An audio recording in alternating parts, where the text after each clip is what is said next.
BJP MP Anurag Thakur कहते हैं 2014 से 2026 तक सरकार के सभी मुद्दों पर खुले दिमाग से चर्चा की है। आज पार्लियामेंट में प्रेसिडेंट के एड्रेस पर भी अच्छी चर्चा चल रही थी, लेकिन एलओपी राहुल गांधी ने डेमोक्रेसी और पार्लियामेंट का अपमान किया। उनका बस एक ही इरादा था, भारतीय सैनिकों का अपमान करना। कांग्रेस के पास बस यही एजेंडा बचा है। जब उन्हें लगा कि शानदार बजट पेश किया गया है तो विपक्ष के पास कहने के लिए कुछ नहीं बचा, इसलिए कागज के टुकड़े फाड़कर चेयर पर फेंक दिए गए। इसे बड़ी बदकिस्मती और क्या हो सकती है। एक आदमी जिसे बोलने की इजाजत नहीं पता, एक पार्टी और एक परिवार का घमंड देखो। 2014 से 2026 तक सरकार ने हर विषय पे चर्चा की है, खुले मन से चर्चा की है और इस बार भी राष्ट्रपति अभिभाषण पर बहुत अच्छी चर्चा चल रही थी। लेकिन विपक्ष के नेता श्रीमान राहुल गांधी जी ने जिस तरह से लोकतंत्र की और सदन की अवमानना की है, स्पीकर की रूलिंग के बावजूद बार बार उसकी अवहेलना की है, नियमों का पालन तो करना दूर, बार बार स्पीकर के कहने के बावजूद वो विषय पे बोले नहीं।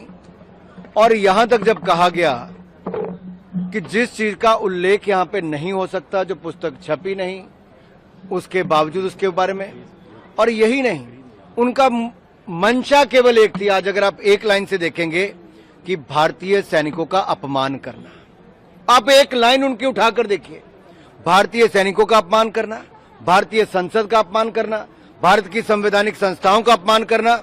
अब कांग्रेस के पास केवल यही एजेंडा बचा है।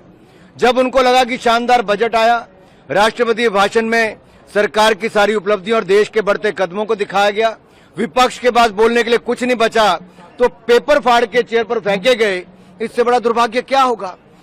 जिस व्यक्ति को यह नहीं पता कि परमिशन लेनी पड़ती है स्पीकर की या चेयरमैन की बोलने के लिए, वो अहंकार देखिए। ये परिवार और एक पार्टी का अहंकार है जो सत्ता में रही, वो सत्ता का नशा है। जो कहते हैं मुझे परमिशन, इनके राहुल गांधी जी कहते हैं मुझे परमिशन लेनी पड़ेगी।